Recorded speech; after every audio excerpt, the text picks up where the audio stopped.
So I was chatting to a friend the other day about PR request, which is the hashtag on Twitter or X or whatever, and journo request, the other hashtag, which have been around for years. And I'm sure you've seen these before. This is where journalists or creators reach out to people and basically say, look, I'm looking for this kind of person. Do you have this kind of expert or this kind of commentator who can do something for me? And sometimes it can be a really good way of making connections. And certainly in the case of the person I was speaking to, they've managed to get some TV coverage out of it, which got me thinking, because to be honest, I haven't looked at these Twitter accounts, these threads and hashtags for quite a while. And I thought I'd have a look at it and see what kind of trends have changed. And I made a bunch of notes for myself, just out of sheer curiosity to see how things were changing. And I thought, no, let's do an episode on this. So hopefully you will find this useful. It's the Public Relations Podcast. And I think I picked up probably about 6 or 7 different trends that I noticed on there, because I think things have changed a bit. But there's also probably a few warning signs to look out for a bit as well. I think the first trend is the fact that, and I think this has always been the case, but perhaps more so now, is that people seem to be looking for lifestyle and in particular quirky angles to stories and pitches. So this isn't just like we want some kind of, I don't know, psychologist to comment on a straightforward, ordinary story. They're looking for a psychologist to comment on some particular niche situation.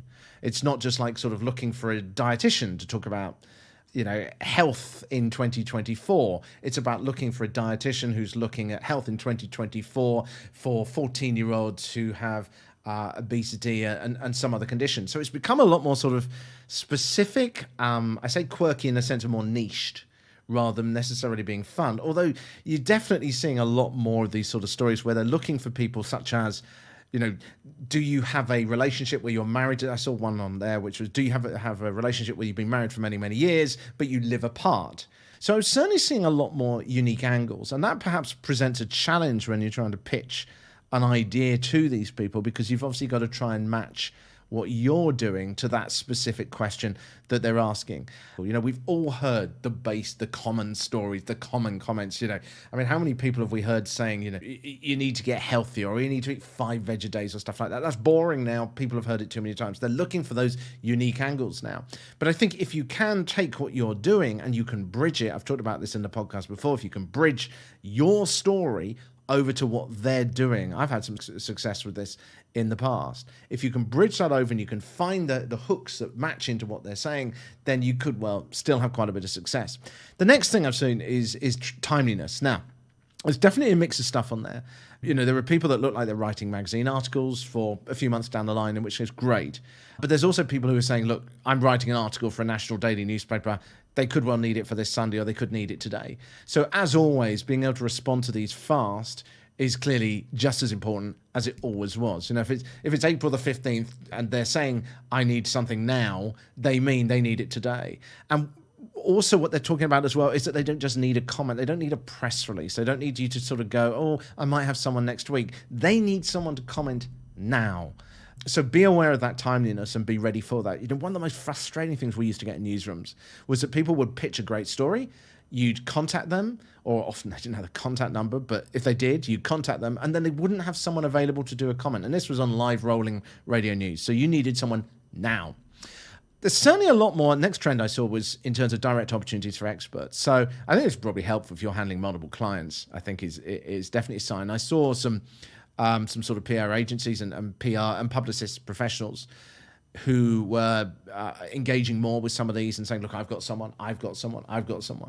But certainly, if you're involved in some organization where there's some kind of expertise in something which stands out, whether we're talking about a scientist, whether we're talking about housing, homelessness, whatever it is, then looking out for these kinds of things in these pitches, there could well be a direct match which you can get someone into straight away, even if it's not necessarily in your area.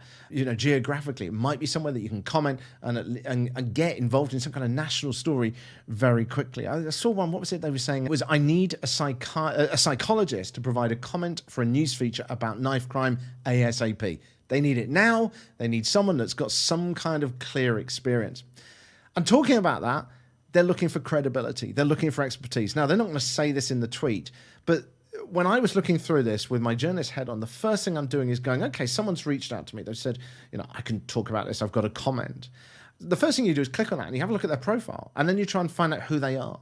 So that profile, whether you're representing an organization that is involved in this particular case, knife crime or some kind of psychiatric thing, it's got to have something that adds that credibility to it, because everyone's got a comment, but what you want as a journalist is someone that's got the credibility to back that up, and you don't have the time to go researching that. So you need the proof to be there, whether that is in the profile of what you're saying, or whether it is, there's a link in the profile which leads to some website which explains what it's about that they can find in a couple of clicks.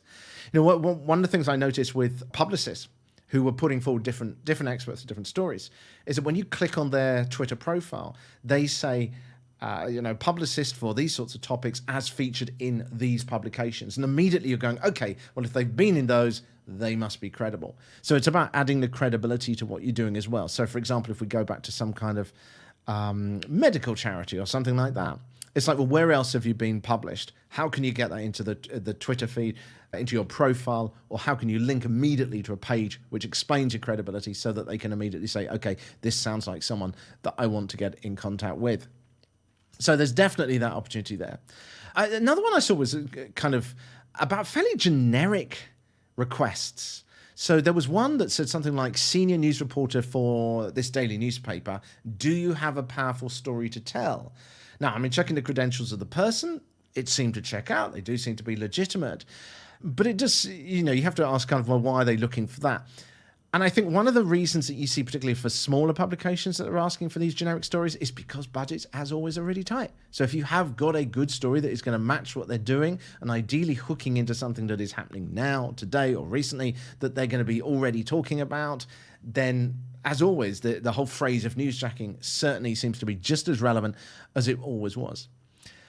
I think, concluding, there's a couple of little more points I guess I would make. One is about the strategy of approaching journalists. Now, there's not a lot, as I say, that you can say within a tweet. So as always, you need to be looking at, who is this person who's pitching? What is the publication that they're working for? What is the tone of that publication? What is the likely content that they're going to be putting out? If you look at some kind of real extreme tabloid that's kind of making up stuff and having fun every day, even with stories which are kind of extreme stories, then you may not be wanting to get into that unless you can see a clear way that is going to reach the target audience. But then equally, you may find that you've got some other reporter who is a sort of hard-hitting investigative person that you're going to put your story out there, and it's, you're going to get ripped to shreds. With the best will in the world, you're putting forward a positive story, but it gets ripped to shreds because that's the style of that particular publication. So there's obviously an importance of being careful on that. But at the same time, I think so often people that pitch stories are too careful. You've got to balance this. Your topic better than I do. They're too careful in the sense that they try to put up just a pure cold corporate statement. And as always, journalists are looking for a good story, but they're also looking for someone that can comment on it in a way that is going to engage people. Not just, we at X organization believe that. That's the kind of thing you put in a statement when the public transport breaks down or the government does something and they put out a simple statement. If you want to engage people and you want to engage that audience, and ultimately you want to engage your target audience through this media or outlet, then you've got to deliver something that is actually going to engage them in a human way. So personality, I think, is extremely important. There was one other thing. Actually, there was one other point I did notice. I was just thinking about this.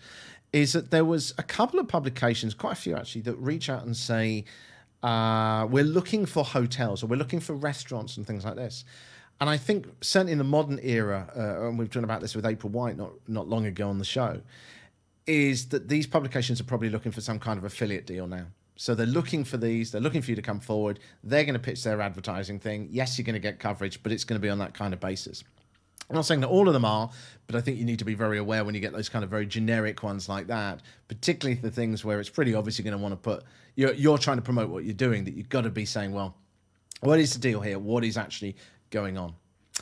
That is the Public Relations Podcast. If you got to the end, then I would love your help with a project that I am developing for the Public Relations Podcast called prbreak.com.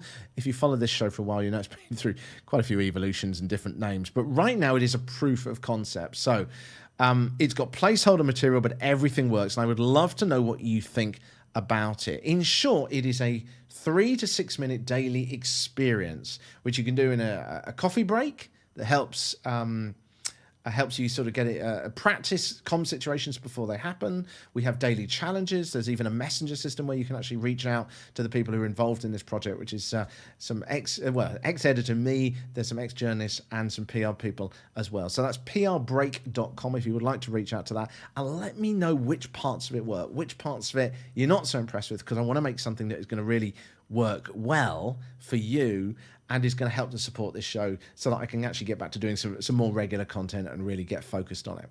I hope this episode has been useful. Please do check out prbreak.com. And of course, always the publicrelationspodcast.com is the website for this show, where you can also sign up to the newsletter, where I'll have a summary of all those points as well this week too. Speak to you soon. Bye.